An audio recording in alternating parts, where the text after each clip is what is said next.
Salam sejahtera buat kita semua. Selamat hari Minggu. Marilah kita mengambil saat teduh sejenak sebelum kita memulai ibadah. Tenangkan hati dan pikiran kita dan jadikanlah ibadah di rumah layaknya seperti ibadah di gereja. Biarlah hati kita bersukacita menyambut kehadiran Tuhan dalam ibadah kita di rumah masing-masing.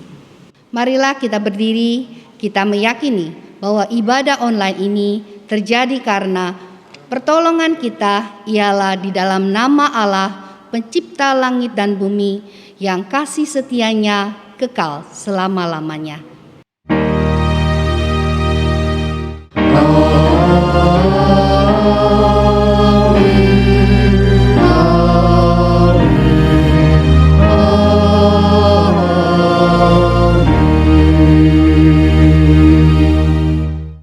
Kasih karunia Tuhan Yesus Kristus menyertai saudara. Saudara-saudara yang dikasihi Kristus, dalam Minggu Paskah keempat hari ini, kita diingatkan kembali akan pengajaran dan teladan yang diberikan oleh Yesus Kristus dalam kepemimpinannya. Yesus menggambarkan dirinya sebagai gembala yang baik. Gembala yang memimpin kawanan domba dengan kasih dan kerelaan untuk berkorban. Kasih dan rela berkorban saat ini sangat dibutuhkan oleh banyak orang.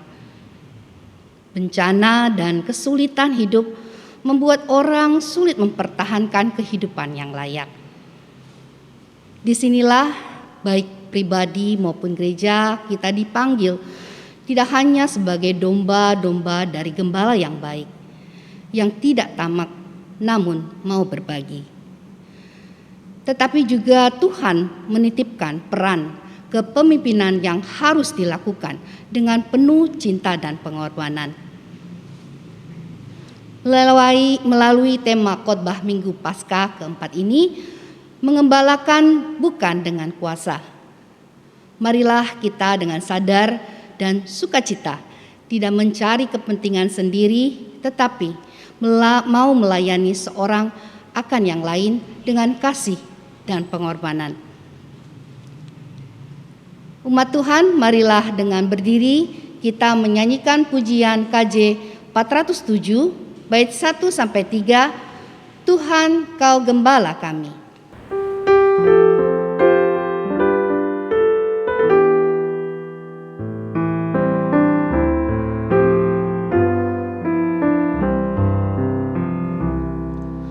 Tuhan Kau Gembala kami, tuntun kami domba-Mu. Berilah kami menikmati hikmat pengorbanan-Mu. Tuhan Yesus Juru Selamat, kami ini milik-Mu. Tuhan Yesus Juru Selamat, kami ini milik-Mu. Kau pengawal yang setia, kawan hidup terdekat. Jauhkan kami dari dosa, panggil pulang yang sesat. Tuhan Yesus Juru Selamat, kami mohon beri berkat. Tuhan Yesus Juru Selamat, kami mohon beri berkat.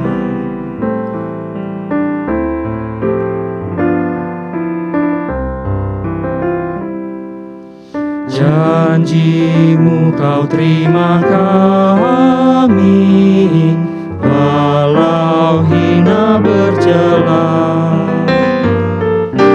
Yang berdosa kau sucikan, kau bebaskan yang lemah. Tuhan Yesus, Juru Selamat, kini kami berserah. Tuhan Yesus, Juru Selamat, kini kami berserah.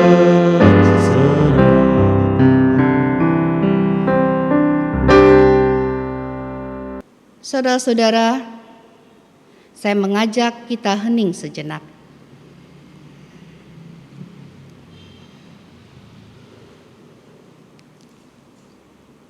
Menjadi orang yang berkuasa dan dilayani selalu dikejar banyak orang. Sebaliknya, melayani dan berkorban kalau bisa dihindari. Kita sering memakai kata melayani. Namun nyatanya justru kita menuntut orang lain untuk melayani kita. Ambisi dan keinginan untuk menjadi orang yang dihormati dan berkuasa tidak hanya terjadi dalam dunia politik. Di rumah dan di gereja pun seringkali terjadi. Hal seperti ini yang memicu konflik dan percecokan. Kata melayani hanya ada di bibir, sedangkan kenyataannya tidak. Tentu saja Tuhan sedih melihat praktik hidup umatnya seperti ini. Yang dikehendaki adalah meneladani apa yang diajarkan dan dicontohkannya. Sang gembala baik itu tidak pernah memakai kuasanya untuk kepentingan sendiri, melainkan seluas-luasnya untuk mengasihi orang lain. Sekalipun untuk itu ia harus menderita dan mati. Saudara-saudara, marilah kita mengaku dosa-dosanya secara pribadi. Kita memohon Tuhan mengampuni kita dan menolong kita untuk mampu melayani, mengasihi orang-orang di sekitar kita dengan tulus. Diberi kesempatan untuk umat mengakui dosa secara pribadi.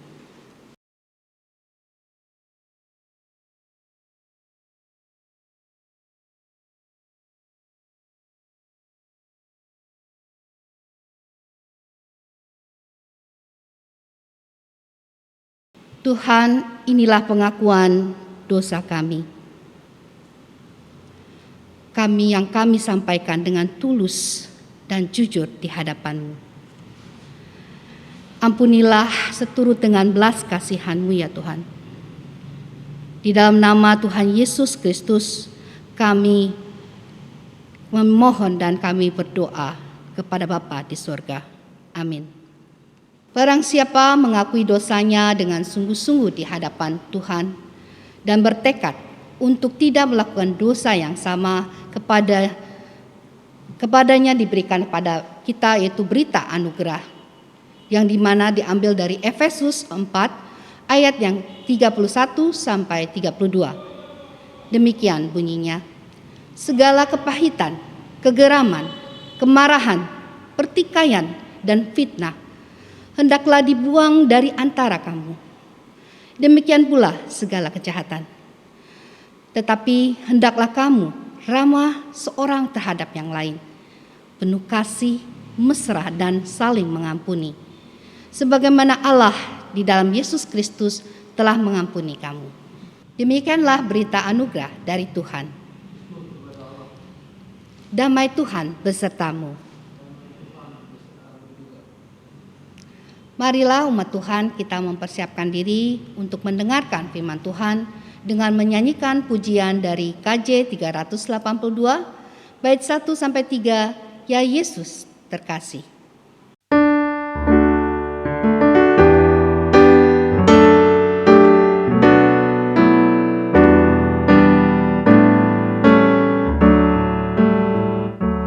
Ya Yesus terkasih, Engkau Tuhanku. Ku buang dosaku demi nama-Mu. Kau juru selamatku, pengasih benar. Kasihku padamu semakin besar. Engkau lebih dulu mengasihiku. Kau hapus dosaku dengan darah-Mu. Menanggung sengsara, Kau tidak gentar. Kasihku padamu semakin besar.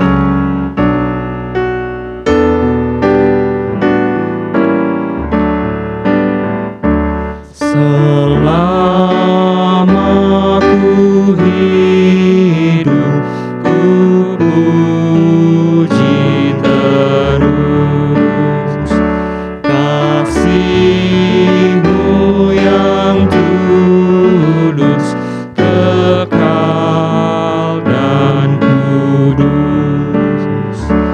Dan bila ku mati, ku yakin benar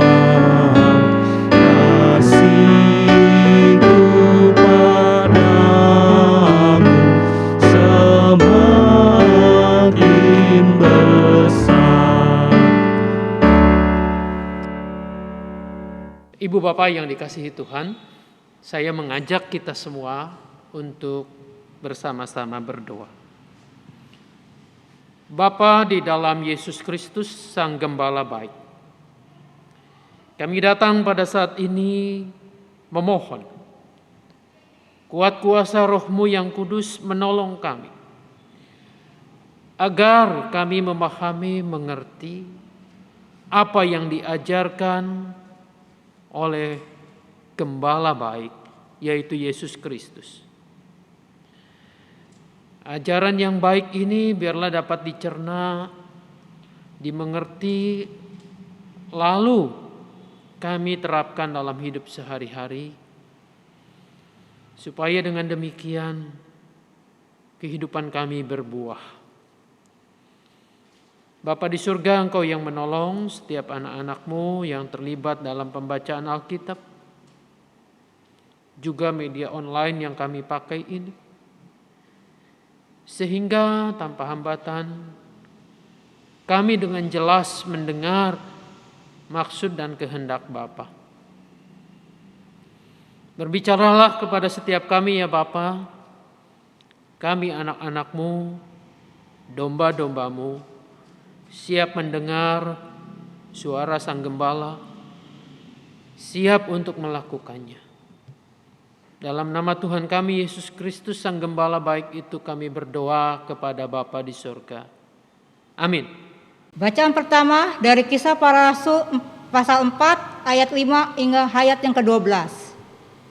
Pada keesokan harinya, pemimpin-pemimpin Yahudi serta tua-tua dan ahli-ahli Taurat mengadakan sidang di Yerusalem dengan imam besar Hanas dan Kayafas, Yohanes dan Alexander, dan semua orang lain yang termasuk keturunan imam besar. Lalu Petrus dan Yohanes dihadapkan kepada sidang itu dan mulai diperiksa dengan pertanyaan ini.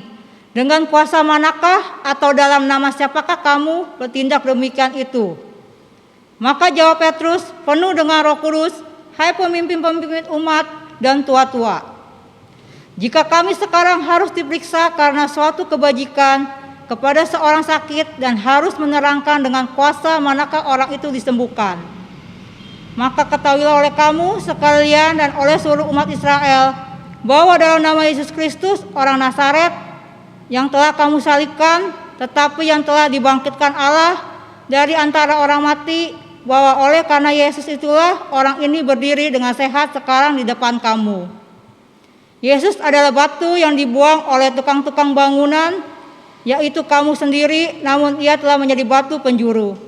Dan keselamatan tidak ada di dalam siapapun juga selain di dalam Dia, sebab di bawah kolong langit ini tidak ada nama lain yang diberikan kepada manusia yang olehnya kita dapat diselamatkan. Demikianlah sabda Tuhan.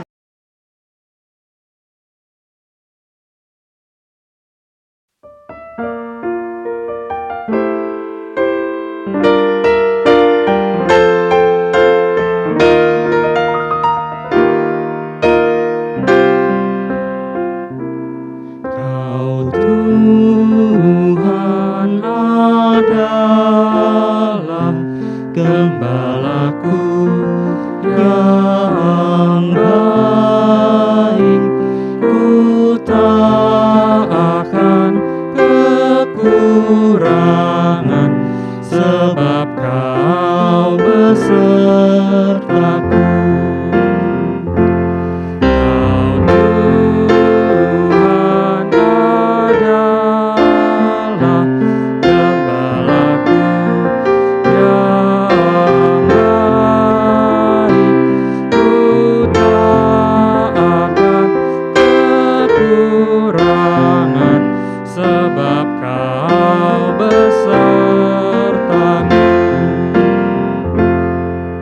Ya baringkanku di padang rumput, di padang rumput hijau.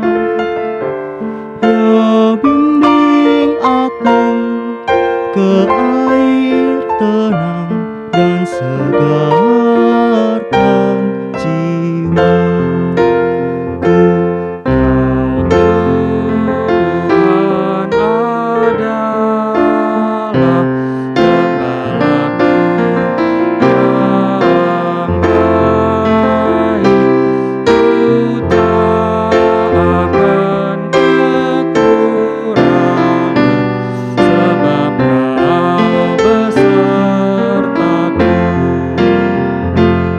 Ya tuntun aku di jalan benar oleh karena nama-Nya.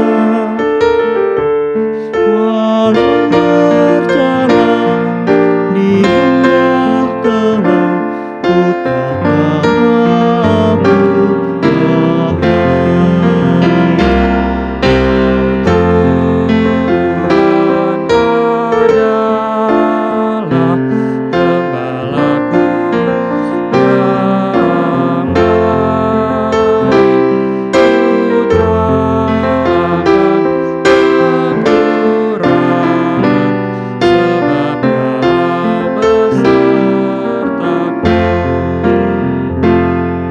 Sebab padamu dan tongkatmu lah yang hiburkan aku. Kau sediakan hidangan bagiku di hadapan lawan.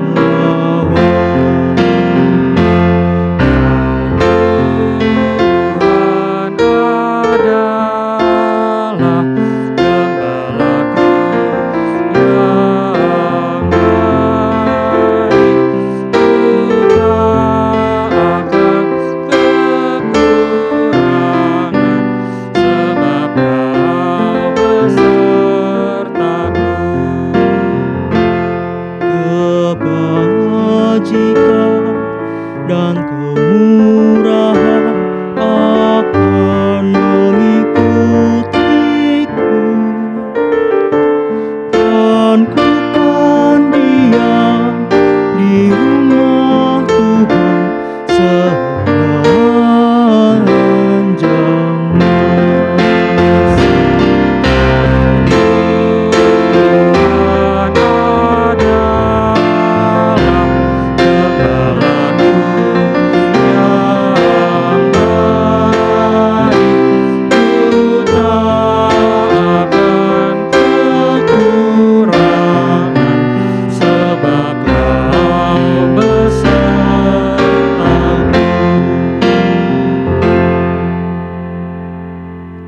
Bacaan kedua dari 1 Yohanes pasal 3 ayat 16 hingga ayat yang ke-24. Demikianlah kita ketahui kasih Kristus, yaitu bahwa Ia telah menyerahkan nyawanya untuk kita. Jadi kita pun wajib menyerahkan nyawa kita untuk saudara-saudara kita. Barang siapa mempunyai harta duniawi dan melihat saudaranya menderita kekurangan, tetapi menutup pintu hatinya terhadap saudaranya itu, bagaimanakah kasih Allah dapat tetap di dalam dirinya? Anak-anakku, marilah kita mengasihi bukan dengan perkataan atau dengan lidah, tetapi dengan perbuatan dan dalam kebenaran. Demikianlah kita ketahui bahwa kita berasal dari kebenaran. Demikian pula kita boleh menenangkan hati kita di hadapan Allah. Sebab jika kita dituduh olehnya, Allah adalah lebih besar daripada hati kita serta mengetahui segala sesuatu. Saudara-saudaraku yang kekasih, jikalau hati kita tidak menuduh kita, maka kita mempunyai keberanian percaya untuk mendekati Allah. Dan apa saja yang kita minta, kita memperolehnya daripadanya, karena kita menuruti segala perintahnya dan berbuat apa yang berkenan kepadanya. Dan inilah perintahnya itu, supaya kita percaya akan nama Yesus Kristus, Anaknya, dan supaya kita saling mengasihi sesuai dengan perintah yang diberikan Kristus kepada kita. Barang siapa menuruti segala perintahnya, ia diam di dalam Allah dan Allah di dalam dia. Dan demikianlah kita ketahui bahwa Allah ada di dalam kita, yaitu Roh yang telah Ia karuniakan kepada kita. Demikianlah sabda Tuhan.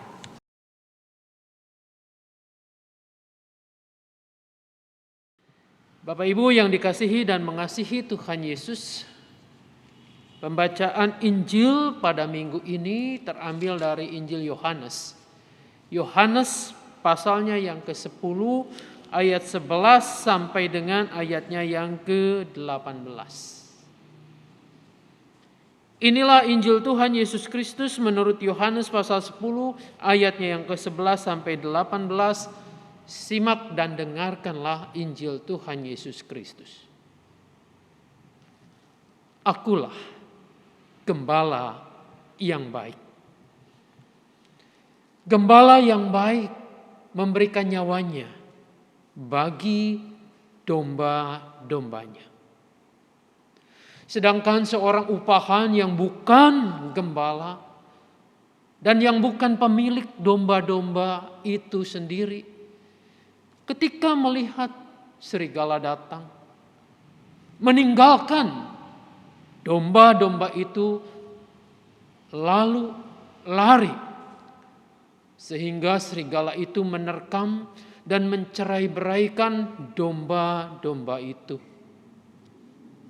Ia lari karena ia seorang upahan dan tidak memperhatikan domba-domba itu.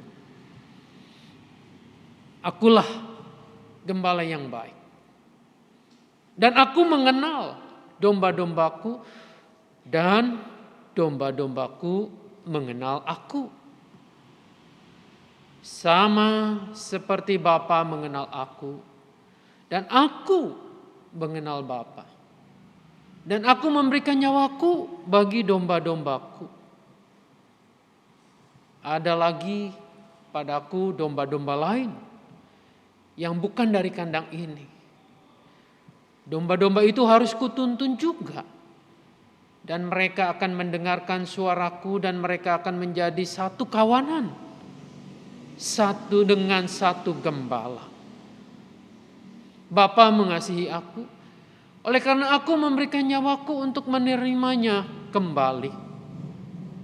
Tidak seorang pun mengambilnya daripadaku, melainkan aku memberikannya menurut kehendakku sendiri.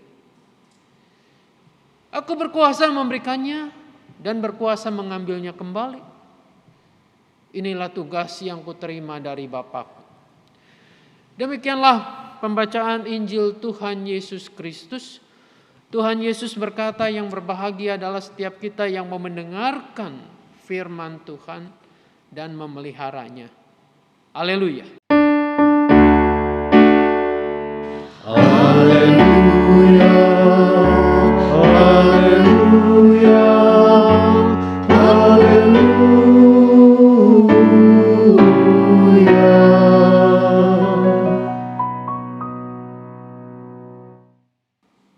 Saudara-saudara yang dikasihi dan mengasihi Tuhan Yesus,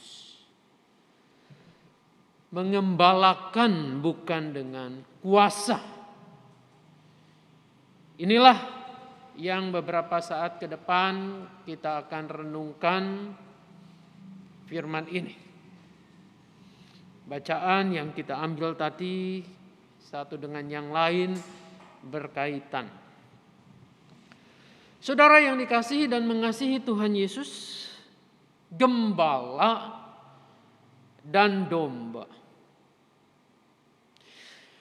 bukanlah sesuatu yang asing dalam kehidupan dunia agraris, pertanian, peternakan. Termasuk Israel dan Palestina pada zaman Tuhan Yesus melayani. Bahkan sangat mungkin sampai dengan hari ini juga. Sehingga tidak mengherankan relasi antara gembala dan domba populer untuk menggambarkan hubungan antara Allah dengan umatnya. Saudara-saudara, gambaran itu dengan mudah kita bisa menemukan di dalam Alkitab. Dan bacaan tadi menggambarkan itu juga. Khususnya Mazmur 23. Saya yakin dan percaya Mazmur 23 ini tidak asing, bahkan di antara kita banyak yang menghafal, mengenal. Mazmur 23 adalah mazmur yang favorit bagi kebanyakan orang Kristen. Untuk mazmur ini ada banyak gubahan nyanyian. Nanti atau dalam ibadah kita tadi di awal kita sudah nyanyi, Tuhan gembala yang baik. Nanti di pengutusan ada nyanyian, gembala, sang gembala, gembala baik bersuling dan merdu. Kidung Jemaat 415. Dalam satu buku nyanyian ada beberapa versi tentang Mazmur 23 ini. Saudara-saudara, untuk Mazmur ini kita tadi menghafalnya, kita mengenalnya, mengenal dengan baik. Gembala adalah Tuhan dan domba adalah umatnya. Saudara-saudara, namun tentu saja meski tahu simbolik, tahu lambang gembala dan domba ini, bukan begitu saja kita memahami, apalagi menerapkan dalam kehidupan kita sehari-hari. Hari ini sangat berbeda dengan apa yang dialami atau dilakukan oleh Raja Daud. Daud memahami sekaligus juga dapat mengalami bahwa Allah adalah sang gembala. Allah diartikan, dirasakannya sebagai gembala. Dengan demikian, maka ia memposisikan diri sebagai domba yang digembalakannya.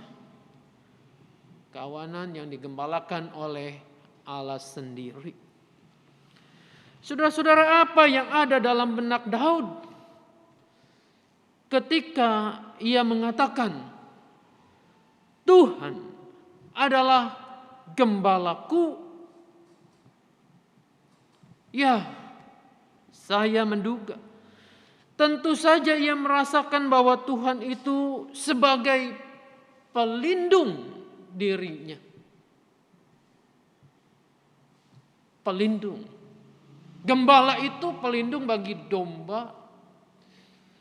Dan bagi domba, gembala adalah segala-galanya. Bagi setiap domba, tidak ada sosok lain yang paling diharapkan kehadirannya kecuali adalah sang gembala. Ini sama seperti seorang ayah atau seorang ibu yang melindungi, memenuhi kebutuhan anak-anaknya. Begitulah seorang gembala mencukupkan segala sesuatu untuk kawanan domba gembalaannya. Saudara-saudara, sosok gembala akan berada di depan untuk memimpin kawanan dombanya ke tempat di mana domba itu menemukan air yang tenang, menemukan rumput yang hijau, menemukan tempat istirahat yang damai. Ia juga pemimpin para domba di jalan yang benar. Artinya, tidak mungkin sang gembala itu menjerumuskan atau mencelakakan domba-dombanya. Madah indah tentang sang gembala ini diakhiri dengan perasaan syukur. Karena kebajikan dan kemurahan akan menyertai seumur hidup. Sehingga Daud enggan beranjak dari keterhubungannya dengan Tuhan. Diungkapkan diam dalam rumah Tuhan sepanjang masa. Saudara yang dikasihi dan mengasihi Tuhan Yesus, itu tadi Mazmur. Ia memposisikan diri sebagai domba, Tuhan sebagai gembala. Kini dalam bacaan Injil tadi, Yesus menggemakan kembali madah indah tentang sang gembala. Tentu saja dengan perspektif berbeda. Jika Daud memposisikan diri sebagai domba, maka Yesus menempatkan diri sebagai gembala. Akulah gembala yang baik. Yohanes pasal 10 tadi ayatnya yang ke-11. Lalu diulangi juga dengan ayatnya yang ke-14. Saudara yang dikasihi dan mengasihi Tuhan Yesus, gembala yang baik diungkapkan dalam kontras. Dibandingkan kontras itu dengan gembala upahan. Apa bedanya gembala yang baik dengan gembala upahan? Saudara-saudara, ciri khas gembala yang baik ialah bahwa ia rela memberikan nyawanya. Ayat 11, ayat 15 tadi, ayat 17 dan 18 berapa kali diulang. Gembala yang baik rela memberikan nyawanya, mempertaruhkan hidupnya untuk keselamatan domba-dombanya. Sebaliknya, digambarkan gembala upahan. Gembala upahan akan lari ketika menghadapi kesulitan dan bahaya. Digambarkan ketika ada serigala, ada ancaman, ya dia tinggalkan saja domba-domba itu. Bukankah lebih penting nyawanya sendiri ketimbang nyawa domba-domba itu? Gembala yang palsu lebih mengutamakan, memikirkan imbalan atau gaji. atau namanya sendiri, kepopulerannya sendiri. Orang-orang upahan tidak menunjukkan rasa memiliki terhadap domba-domba itu. Gembala upahan itu tidak merasakan bahwa domba ini adalah bagian dari kehidupannya. Tapi dilihatnya ini sebagai aset, sebagai ladang bisnis saja.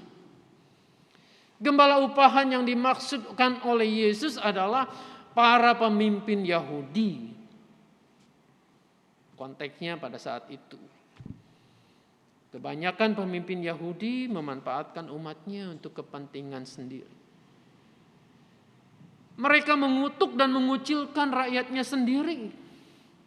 Bisa kita lihat Yohanes 7 ayat 49, Yohanes 9 ayat 22 dan ayat 34. Mereka menggunakan orang-orang kecil untuk kepentingannya sendiri, untuk memperoleh kekuasaan yang dapat mengontrol mereka.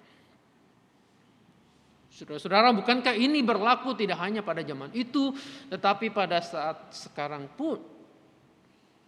Banyak orang-orang kecil yang diperlakukan seperti itu, dimanfaatkan untuk kepentingan politik, untuk kepentingan usaha, untuk kepentingan pribadinya. Mereka menghalangi orang lain untuk berkembang ke arah kemerdekaan yang sesungguhnya. Mereka keras terhadap pribadi-pribadi yang lemah dan tidak ada sama sekali bela rasa terhadap mereka yang dianggap berdosa. Saudara-saudara, alih-alih merangkul, memeluk dengan kasih sayang, memulihkan para pemimpin ini, para gembala upahan ini, mereka melabelinya dengan ini sampah masyarakat, ini orang pendosa yang tidak layak, yang harus dibatasi hubungannya, yang ditempatkan secara khusus, dicap orang berdosa dan tidak layak mendapatkan berkat anugerah Tuhan. Mereka tidak berusaha mengerti orang lain dengan segala kebutuhannya, tetapi cenderung menghakimi dan menghukumnya. Dalam keadaan konflik, mereka membiarkan orang lain bingung dan sendirian, tanpa tahu harus melakukan apa. Bukankah banyak para pemimpin yang demikian? Saudara-saudara, ini sangat kontras, sangat bertentangan sekali dengan gembala yang baik. Gembala upahan itu tentu saja bermaksud untuk memperluas kuasanya, mempertahankan kedudukannya. Injil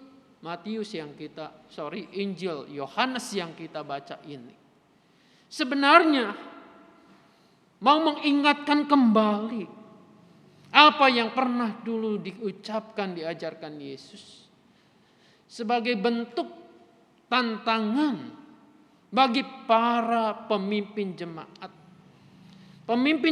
Kristiani. Saudara-saudara, kalau kita baca dalam Kisah Rasul pasal 20 ayat 29 sampai dengan 30,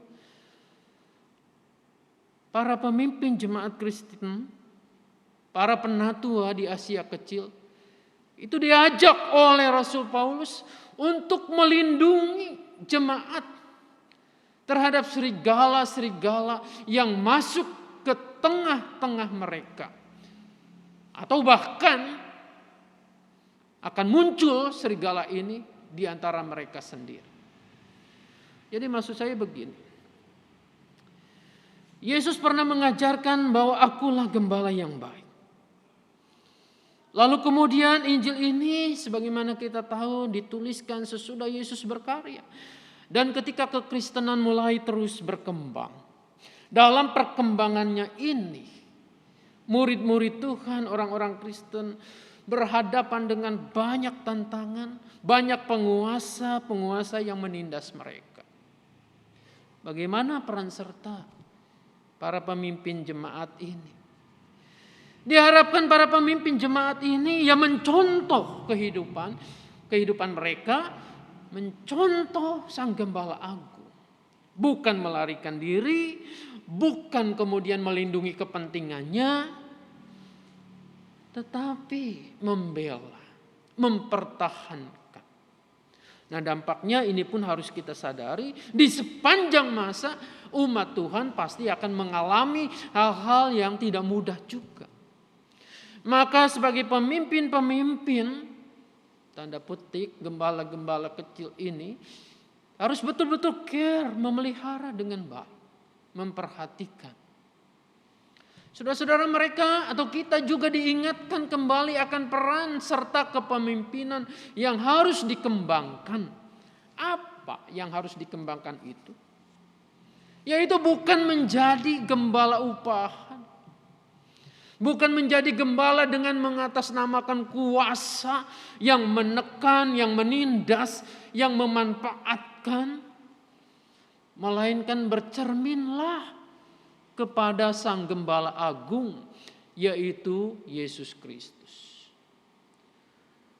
Saudara-saudara, belajar dari kepemimpinan Tuhan Yesus sebagai gembala yang baik berarti keluar dari kungkungan egoisme agar dapat memberikan perhatian kepada orang-orang yang dipercayakan berada dalam tanggung jawabnya, agar dapat menyatakan kepada mereka keindahan cinta kasih yang sesungguhnya itu. Puncaknya keluar dari kungkungan egoisme dan rasa nyaman adalah memberikan nyawanya untuk domba-dombanya. Saudara-saudara, bukankah itu juga yang tadi kita baca bersama dalam bacaan yang kedua, 1 Yohanes 3 ayat 16 dan seterusnya itu? Kita wajib, kata Yohanes itu, memberikan nyawa untuk kepentingan orang lain. Ini memang tidak mudah. Memberikan hidup atau memberikan nyawa ini searti dengan memberikan hidup bagi orang lain. Jadi memberikan hidup berarti mengkomunikasikan kepada orang lain bahwa mereka itu sangat berharga. Saudara-saudara, tentu tidak cukup dengan ucapan bahwa kamu sangat berharga buat saya.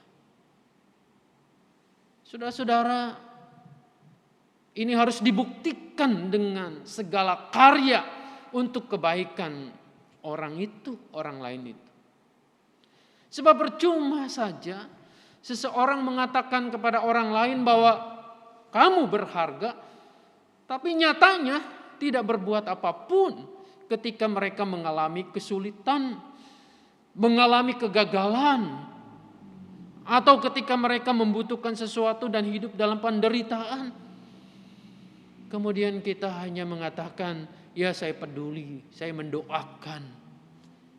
Saudara-saudara, rasanya bukan seperti itu. Memberikan hidup, menyerahkan nyawa dapat berarti juga sebetulnya memberikan diri kita hadir untuk orang lain dalam kepercayaan dan kasih yang utuh. Dapat berarti mempertaruhkan diri, menceburkan diri ke dalam air yang sedang bergejolak itu untuk menyelamatkan seseorang agar tidak tenggelam. Kurang lebih itu, saudara-saudara. Kalau menyerahkan nyawa, memberikan hidup kita, gambarannya adalah bagaimana ketika ada orang ini sedang kecemplung masuk ke arus banjir yang deras itu. Kita tidak hanya mengatakan, aku sayang kamu ya. Tapi bagaimana kita bersedia untuk menceburkan diri lalu kemudian menangkap, menolong, mengangkat. Agar orang itu tidak tenggelam. Saudara-saudara, kalau ada orang mengatakan, loh bagaimana itu terjadi? Mungkin kita juga akan binasa dua-duanya. Tentu Tuhan juga memberikan akal budi kepada kita. Untuk kita bisa menolong dengan baik. Saudara-saudara, Yesus datang untuk itu. Dan ia telah membuktikan ucapannya itu. Ia mengatakan, akulah gembala yang baik. Gembala yang baik itu memberikan nyawanya. Yesus tidak hanya sekedar bicara. Ia membuktikannya. Ia datang untuk memberikan hidupnya disalibkan. Untuk menyingkirkan semua hambatan yang menghalangi kita untuk berada dalam kesatuan dengan Allah dan dengan sesama kita. Saudara-saudara, betapapun juga ketika Yesus berbicara tentang gembala yang baik, yang adalah dirinya sendiri, itu dilakukannya bukan untuk pamer kebaikan. Lihatlah gua yang baik, yang sana itu gembala palsu semua. Tujuannya bukan untuk itu. Saudara-saudara, tujuannya adalah ia ingin bahwa setiap pengikutnya, setiap kita, Anda dan saya, meniru gaya kepemimpinannya. Kepemimpinan ini diartikan dengan menggembalakan itu. Bukan meniru nilai-nilai yang ada di dunia ini. Saudara-saudara, bukankah sebuah kesempatan untuk dengan leluasa memakai kekuasaan untuk kesenangan sendiri? Sudah banyak contoh para pemimpin negara atau pemimpin politik menggunakan berbagai macam cara, termasuk pencitraan, penindasan, dan penghilangan hak-hak asasi sesamanya demi kesenangan dan kepentingannya sendiri. Nah, tidak menutup kemungkinan bahwa kekuasaan seperti ini bisa terjadi dalam lembaga-lembaga moral keagamaan. Contohnya saja, para pemimpin Yahudi yang Yesus kecam itu. Ini terjadi dalam lembaga keagamaan yang seharusnya menegakkan moralitas. Nah, saudara-saudara, demikian pula tidak menutup kemungkinan gereja yang mengatasnamakan pelayanan juga menggunakan konsep penggembalaan itu dengan kuasa tangan besi. Tidak memihak dan merangkul orang-orang yang benar-benar membutuhkan topangan dan pemulihan, melainkan mengucilkannya. Tidak mengobati yang terluka, yang berdosa tidak dirangkul tetapi ya dibiarkan dan bahkan dikucilkan. Tidak boleh ada bersama-sama domba-domba yang bersih. Saudara-saudara, setiap orang berpotensi menjadi gembala atau pemimpin. Anda, saya, kita semua ada. Ada potensi untuk memimpin. Ya, minimal memimpin diri sendiri. Disinilah kita belajar untuk menerjemahkan bahwa kepemimpinan itu bukan sebagai alat untuk meraih kekuasaan. Kekuasaan untuk pemuasan diri sendiri, melainkan sebagai wahana, sebagai sarana untuk mendistribusikan, untuk mengalirkan kehidupan yang sesungguhnya. Kehidupan yang terus bertumbuh dan berkembang, kehidupan yang menghidupi, yang memberdayakan orang lain dengan cintanya, cinta Allah itu. Membiarkan mereka menjadi diri mereka sendiri yang lebih baik sesuai dengan kodrat Sang Penciptanya. Kita menjadi pribadi-pribadi yang siap untuk menceburkan diri dalam derasnya arus penderitaan yang menjerat orang-orang di sekitar kita. Saudara-saudara, itu artinya Mungkin saja kita bukan siap basah, melainkan berisiko mengalami kesulitan yang sama. Bisa menyita waktu Anda dan saya, menyita tenaga, pikiran, perasaan, dan uang kita, bahkan hidup kita sendiri. Tetapi bukankah Yesus mengajarkan hal itu? Bukankah dengan demikian kita pun sama seperti tulisan 1 Yohanes itu wajib memberikan nyawa kita, peduli terhadap yang lain? Benar, adalah tidak mudah memberikan hidup untuk menyatakan kasih Allah kepada orang lain, namun percayalah, ini bukan sesuatu yang mustahil. Tuhan mempercayakan itu kepada Anda dan saya, maka lakukanlah tugas kita sebagai domba-domba yang baik, domba-domba dari Sang Gembala yang baik. Tuhan Yesus menolong memberkati kita. Amin.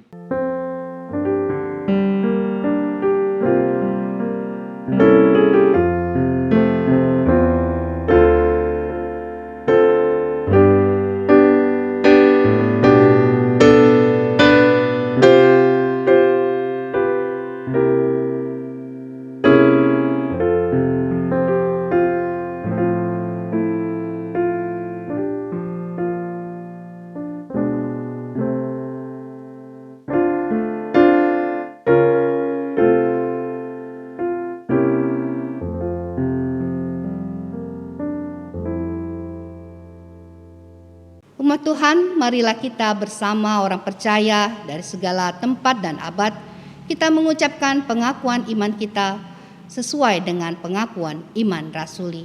Demikian. Aku percaya kepada Allah Bapa yang Maha Kuasa, Khalik langit dan bumi, dan kepada Yesus Kristus, Anak yang tunggal Tuhan kita, yang dikandung daripada Roh Kudus, lahir dari anak darah Maria, yang menderita sengsara di bawah pemerintahan Pontius Pilatus, disalibkan, mati dan dikuburkan, turun dalam kerajaan maut. Pada hari yang ketiga, bangkit pula dari antara orang mati, naik ke surga, duduk di sebelah kanan Allah, Bapa yang Maha Kuasa. Dan dari sana Ia akan datang untuk menghakimi orang yang hidup dan yang mati. Aku percaya kepada Roh Kudus, Gereja Kudus yang am, dan persekutuan orang kudus, pengampunan dosa, kebangkitan orang mati, dan hidup yang kekal. Amin. Mari saudara kita berdoa.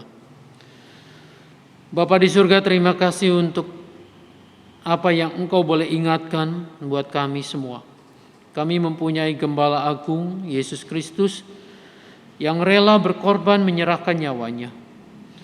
Biarlah hal itu menjadi teladan yang harus kami contoh, bahwa hidup kami tidak egois, memikirkan diri sendiri, tapi mau juga berkarya, berkorban untuk kepentingan orang lain. Tidak mudah, tapi kami yakin dan percaya kuat kuasa Roh Kudus yang menolong kami. Bapa, kami berdoa untuk gereja-Mu. Biarlah Tuhan yang menolong untuk kami terus dapat melayani Tuhan dalam keterbatasan kami, bahkan dalam kami melakukannya dalam situasi pandemik ini. Biarlah apa yang kami kerjakan boleh menjadi berkat dan akhirnya memuliakan nama Tuhan.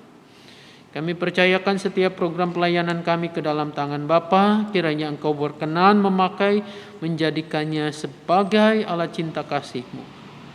Bapa di surga, kami juga berdoa untuk setiap masalah pribadi yang sedang kami hadapi.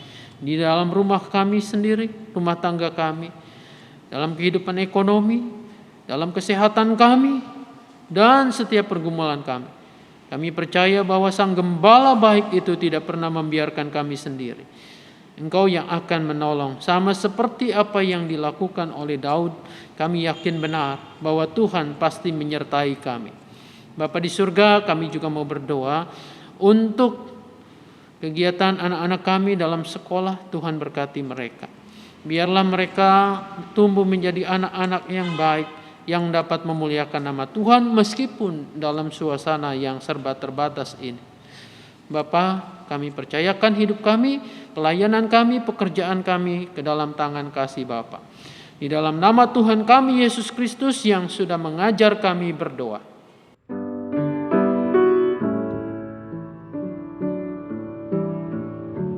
Bapa kami yang ada di sorga, dikuduskanlah nama-Mu. Datanglah kerajaan-Mu, jadilah kehendak-Mu di bumi seperti di sorga. Beri kami hari ini makanan yang secukupnya. Ampuni salah kami seperti kami ampuni yang bersalah pada kami.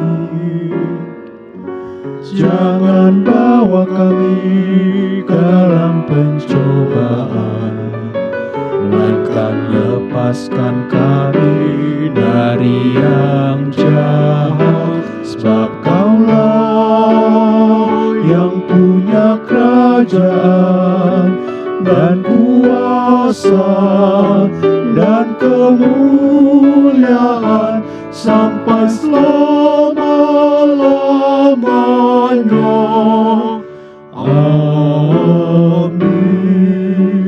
Amin. Marilah kita menyiapkan persembahan kita. Firman Tuhan di dalam 2 Korintus 9 ayat ke-7 mengatakan, hendaklah masing-masing memberikan menurut kelerahan hatinya, jangan dengan sedih hati atau paksaan, sebab Allah mengasihi orang yang memberi dengan sukacita. Berdasarkan firman Tuhan ini, marilah kita menyiapkan persembahan kita. Tuhan menghendaki kita memberikan persembahan bukan dengan terpaksa, melainkan dengan sukacita. Oleh karena itu, seberapapun yang kita siapkan untuk memberikan persembahan, bawalah dengan ungkapan syukur dan sukacita, karena persembahan yang demikian berkenan di hadapannya. Penyerahan persembahan dapat dilakukan dengan cara transfer ke rekening BCA GKI Mangga Besar dengan nomor 6840 299 340, atau saudara dapat memasukkannya dalam amplop, tuliskan nama saudara dan jumlah nominal persembahan, dan kemudian bisa dititipkan di kantor gereja pada jam kerja penata usaha melalui saudari Yuni. Dengan mengiringi persembahan, marilah kita menyanyikan pujian dari KJ 450 bait 1 dan 3, hidup kita yang benar.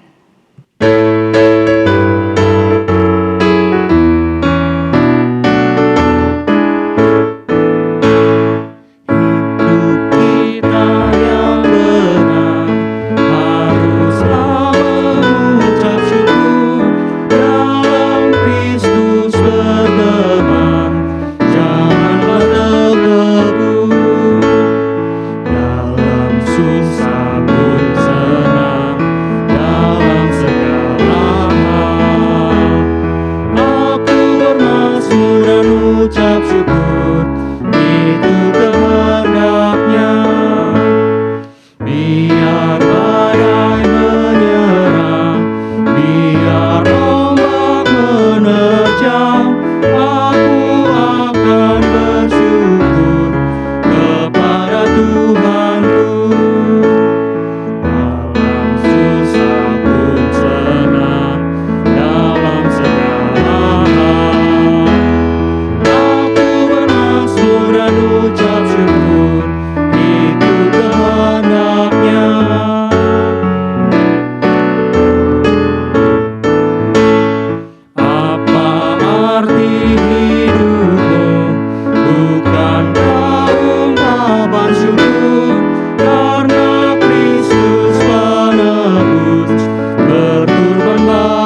kita membawa persembahan di dalam doa. Bapa kami yang di sorga, kami mengucap syukur ya Tuhan atas pemberian yang Kau berikan kepada kami. Kami mengucap syukur karena begitu besar kasih-Mu kepada kami. Kami memberikan bukan karena terpaksa ataupun sedih hati, melainkan dengan sukacita dan gembira. Sebab uang yang kami berikan pada hakikatnya berasal daripada-Mu. Kami mempersembahkan sebagai suatu komitmen kami dalam pelayanan di rumah-Mu, khususnya di GKI Mangga Besar. Meskipun jumlahnya tidak seberapa, namun kami percaya di dalam tangan-Mu pasti akan menjadi berkat. Oleh karena itu, beri hikmat dan tanggung jawab kepada majelis yang dipercayakan untuk mengelolanya. Di dalam nama Tuhan Yesus Kristus, kami bersyukur kepada Bapa di sorga. Amin. Umat yang dikasihi Tuhan, marilah kita menjadi domba-domba yang baik dari kawanan Sang Gembala Agung, Gembala yang baik, yaitu Yesus Kristus. Domba-domba yang baik tidak hanya memikirkan kepentingannya sendiri, melainkan mencintai dan rela berkorban bagi sesamanya, sebagaimana telah diteladankan oleh Sang Gembala Agung itu. Mari dengan berdiri kita menyanyikan Kidung Jemaat 415 bait 1 dan sampai 3, Gembala yang baik bersuling nan merdu.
Saudara-saudara, arahkanlah hatimu kepada Tuhan.